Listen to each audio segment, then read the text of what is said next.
नाज़रीन, अमरीकी कांग्रेस के अरकान ने पाकिस्तान की अंदरूनी सूरत हाल पे खदशात का इजहार किया है।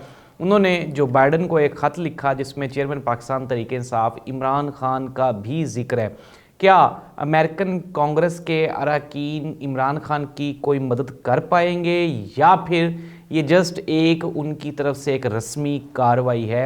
IMF ने पाकिस्तान के लिए आइंदा जो उनकी किस्त है, जो आइंदा कर्जा है, उसको काफ़ी सारी चीज़ों से मशरूत कर दिया है। उसमें एक चीज़ ये भी है कि पाकिस्तान अपने जो डेवलपमेंट के इनके फंड्स हैं, बिलियन ऑफ रुपीज़ के हमारे फंड्स हैं, उनको भी उन्होंने उनके ऊपर भी खदशात का इजहार किया। क्या IMF हमें अगला कर्जा या अगली किस्त देगा या नहीं देगा? चूँकि पाकिस्तान की अंदरूनी बैरूनी सूरत हाल ऐसी नहीं है जिसको लेकर के हम इंटरनेशनल दुनिया के पास, आलमी बरादरी के पास जा सकें और अपना केस कोई मुस्बत तरीके से वहाँ पे रिप्रेजेंट कर सकें।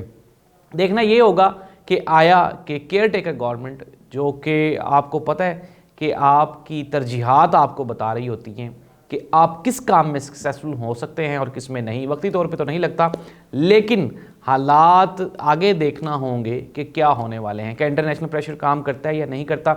लेकिन खैर, दूसरी जानिब चौधरी शुजात हुसैन साहब भी आजकल सियासत में इन है। उन्होंने कहा कि पाकिस्तान मुस्लिम लीग नून की असली ताकत अवाम है। एहसन इकबाल साहब का भी बयान आया। उन्होंने कहा जी कि हम कोई लूली लंगड़ी हुकूमत नहीं लेंगे बल्कि ताकतवर हुकूमत लेंगे। क्या मुस्लिम लीग नून हुकूमत भी लेना चाहती है और साथ में अपनी उनकी जो डिमांड्स हैं वो भी मनवाना चाहते हैं? अब देखना ये होगा कि ये सारी कहानी है क्या। सबसे पहले प्रोग्राम शुरू करते हैं और अमरीकी कांग्रेस के अरकान ने जो बाइडन को एक ख़त लिखा, अमेरिकन प्रेसिडेंट जो बाइडन को, उन्होंने कहा कि हमें पाकिस्तान की अंदरूनी जो सूरत हाल है उसको लेके काफ़ी हम लोग तशवीश का शिकार हैं। उन्होंने कहा कि चेयरमैन पाकिस्तान तहरीक इंसाफ इमरान खान को सज़ाए मौत हो सकती है। इसके अलावा ईमान मज़ारी और खदीजा शाह का भी उस ख़त में ज़िक्र है। नाज़रीन, ये ज़री सी बात है, कोई अच्छी बात नहीं है। जिस तरह हमने पहले भी जिक्र किया कि वर्ल्ड कप के फाइनल में पूरी दुनिया के कैप्टन्स को इनवाइट किया गया, पाकिस्तान को भी इनवाइट तो किया गया, लेकिन अनफॉर्चुनेटली चूँकि इमरान खान साहब थे ही नहीं, तो मैंने पिछले व्लॉग पे भी बताया था कि जब वहाँ पे लोग बैठेंगे, जिक्र करेंगे और इमरान खान का जिक्र होगा, तो बल्कि अभी मैं एक ट्वीट भी देख रहा था, एक फॉर्मर इंडियन प्लेयर था, उसने ट्वीट किया हुआ था, ज़ाहिर सी बात है वो वर्ल्ड कप का फाइनल हार गए हैं, तो उन्होंने कहा जी कि हमारा मुल्क कम अज़ कम ऐसा तो नहीं है कि हमारा कप्तान जेल में है, तो हमारे जिन्होंने वर्ल्ड कप जीते हैं वो ग्राउंड में बैठे हुए हैं और आपका कप्तान जिसने वर्ल्ड कप जीता है वो जेल में है। तो नाज़रीन, ये एक ताना है जो पूरी दुनिया हमें देती थी, है और देती रहेगी। तो अमेरिका ज़ाहिर सी बात है दुनिया की ताकतवर तरीन कौम है और उनको वाकई ही उनमें काफ़ी सारे कांग्रेस में पढ़े लिखे और ऐसे इंसानी हमदर्दी रखने वाले लोग होते हैं जो कि दुनिया में होने वाले मुजालिम और नाइंसाफ़ियों पे आवाज़ उठाते रहते हैं। तो इनमें से कुछ लोगों ने जो बाइडन साहब को ख़त लिखा और उसके ऊपर जो मैंने आपको बताया कि उन्होंने इमरान खान की सूरत हाल और पाकिस्तान तहरीक इंसाफ के ऊपर ये जो सारा क्रैकडाउन किया जा रहा है उसके ऊपर उन्होंने अपने तहफ़्फ़ुज़ात का इजहार किया। अब नाज़रीन, ये तो ज़ाहिर सी बात है इंटरनेशनल प्रेशर है और पहले भी एक ख़बर चौधरी परवेज़ इलाही साहब की तरफ से भी आई कि यूरोपीय यूनियन के नुमाइंदगान इमरान खान साहब से मिले, IMF के लोग मिले। अब IMF से अगर हम बात कर लें तो IMF ने पीछे भी हमने देखा था कि पिछली मरतबा भी उन्होंने यही कहा था कि आप PTI को एतमाद में लें, PTI को साथ शामिल करें। PTI के बगैर इवन के फिर हमने देखा भी था कि किस तरह से वो IMF के इनके जो मेंबर्स थे वो वहाँ पे गए, इनके रिप्रेजेंटेटिव जो नुमाइंदगान थे वो बनी यहाँ पे ज़मान पार्क गए, इमरान खान से मिले और फिर उसके बाद जाके पाकिस्तान को ये कर्ज़े की किस्त जारी हुई थी। और अब भी ज़ाहिर सी बात है नाज़रीन, ये जो इंटरनेशनल इदारे होते हैं खुसूसन IMF, ये बड़ा मैटर कर रही होती है, हमारी जो इंटरनल पॉलिसी है उसको देख रही होती है। तो अगर हमारी इंटरनल पॉलिसी बेहतर नहीं होगी, मुल्क में अमन व अमान और दाखिली खारजी पॉलिसी हमारी बेहतर नहीं होगी, तो फिर हमारे लिए इंटरनेशनल रिलेशंस ज़ाहिर सी बात है कमज़ोर होते जाएंगे। पिछले प्रोग्राम में भी मैं बता चुका हूँ और अब भी बता रहा हूँ कि हमारी खारजा पॉलिसी कुछ बेहतर नहीं रही। हमें अभी तक यही हम डिसाइड नहीं कर पाए कि अमेरिका या फिर चाइना।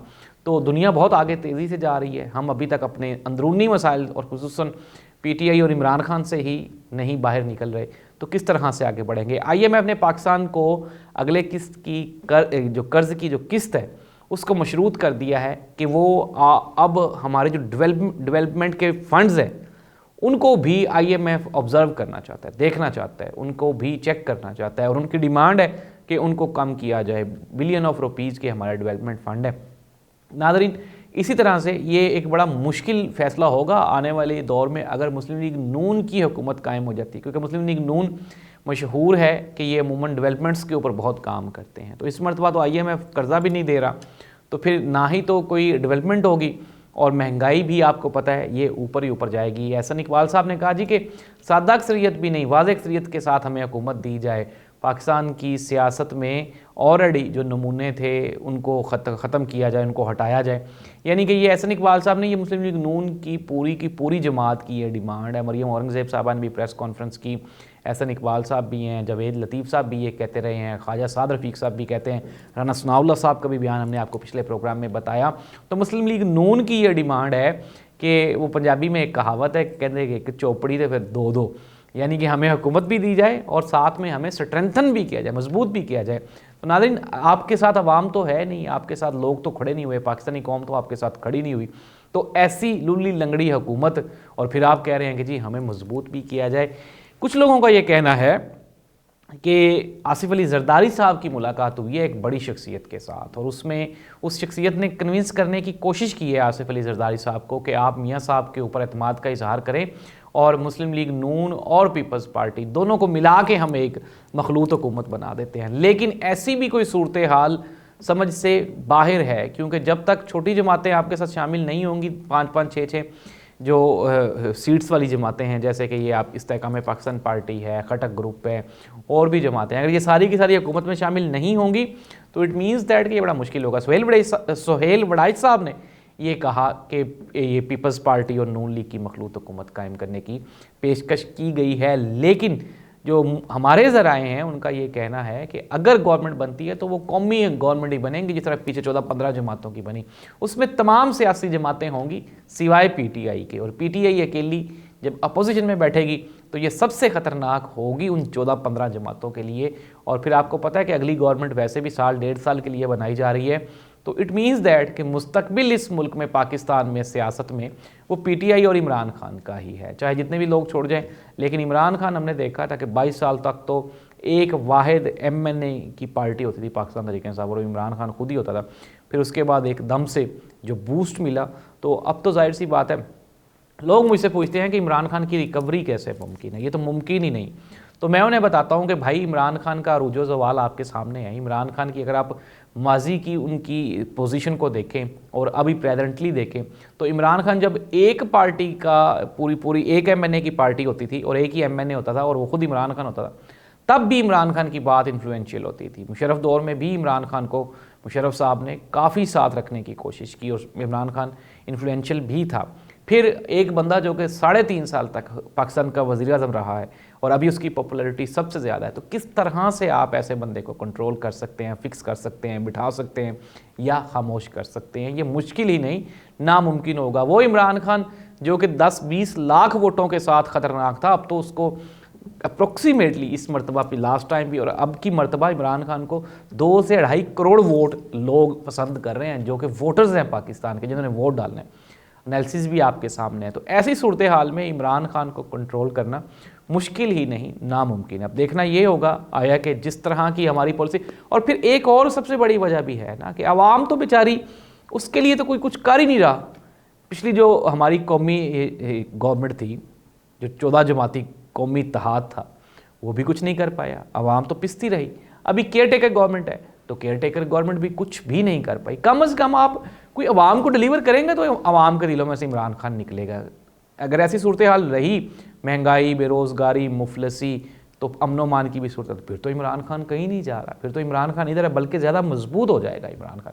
तो अगर आप इमरान खान को कमज़ोर करना चाहते हैं तो आप इस अवाम की, इस कौम की, इस मुल्क की खिदमत करें, खुसूसन इन लोगों की, जो कि अभी तक तो ज़ाहिर सी बात, अगर आपकी जेब में पैसे ही ना हो तो आप मेहमान को तो इनवाइट नहीं ना कर सकते। तो यही सूरत हाल पाकिस्तान की है। पाकिस्तान के पास पैसे नहीं हैं डेवलपमेंट्स करने के लिए, आगे सिस्टम को चलाने के लिए। हमें IMF से लेना है, इंटरनेशनल कुव्वतों से हमें कर्जे लेने हैं, पैसे उधार पकड़ने। तो ऐसी सूरत हाल में ज़ाहिर सी बात है हमें कम से कम अपने अंदरूनी मामलात को बेहतर करने की अशद ज़रूरत है। इमरान खान एक ऐसा फैक्टर बन चुका है, लोग हमें भी कहते हैं यार इमरान खान के बगैर और कोई बात ही नहीं है पॉलिटिक्स में, ना कोई पाकिस्तान की अंदरूनी बरूनी हर जगह पे आपको इमरान खान नज़र आते। तो ये जो सूरत हाल है, इसके ज़िम्मेदार वो हुक्मरान हैं जिन्होंने 70 साल तक आवाम को कुछ भी नहीं दिया। इमरान खान की 3.5 साल की परफॉर्मेंस पे आप बेपनाह सवालिया निशानात हैं जो कि सवाल किए भी जा सकते हैं। लेकिन अगर आप जब कंपेयर करते हैं दूसरी हुकूमतों को, तो फिर इमरान खान आपको मसीहा दिखाई देता है। अल्लाह इस मुल्क का हामी नासिर हो, कोई हालात बेहतर हो जाए। आने वाले दिनों में पाकिस्तान में इलेक्शन होने जा रहे हैं, आप अपने वोट का लाजमी इस्तेमाल करें और उस बंदे को वोट करें जो आपको लगे कि वाकई इस मुल्क और कौम के साथ सिंसियर है, इस मुल्क और कौम के साथ वफादार है। आने वाले दिनों में वो पाकिस्तान को बेहतर कर सकता है। और अपनी मर्ज़ी से वोट डालें, मेरे कहने पे ना डालें, किसी के भी कहने पे ना डालें, अपनी मर्ज़ी से वोट डालें। अल्लाह इस मुल्क का हामी नासिर हो। अल्लाह हाफ़िज़।